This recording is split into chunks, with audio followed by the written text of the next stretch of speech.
syöty kolesteroli ei imeydy verenkiertoon, joten pekonia ja munia voi syödä täysin huoletta. No eihän se pidä paikkaansa. Se syöty kolesteroli senkin imeytymiseen vaikuttaa. Useat asiat, joista yksi, mihin me voidaan vaikuttaa, on se, että syödäänkö me rasvaa sen kolesterolin kanssa.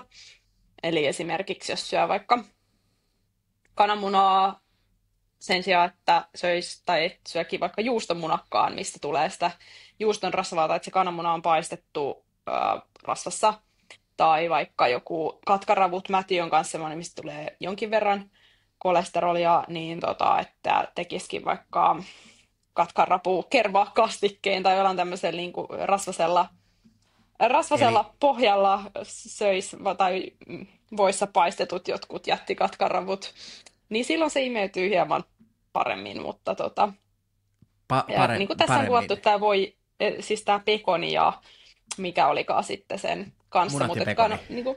niin, että se, et silleen voi vähän tehostaa sen imeytymistä itse asiassa.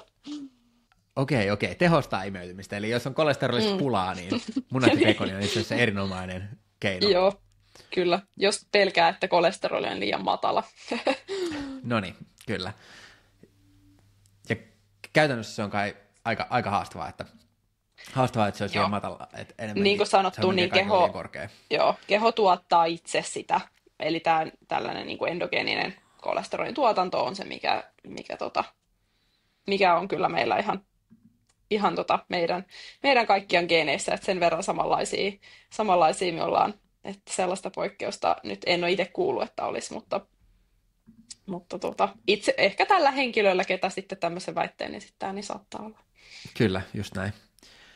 Joo, ja siis, mutta eikö se ole silleen, että siinä on kuitenkin niinku just jonkinnäköistä variaatiota, että kuinka paljon sitä imeytyy ravintokolesterolia. Et mäkin olen niinku jostain oppikirjasta luin, että se on 15-85% niinku ravintokolesterolista. Et se on aika iso range.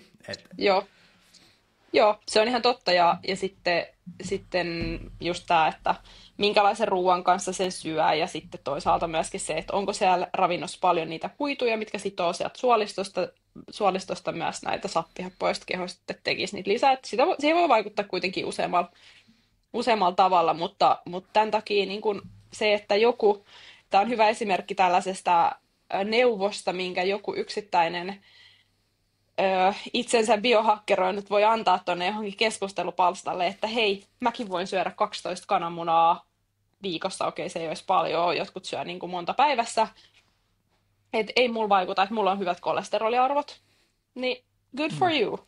Kyllä.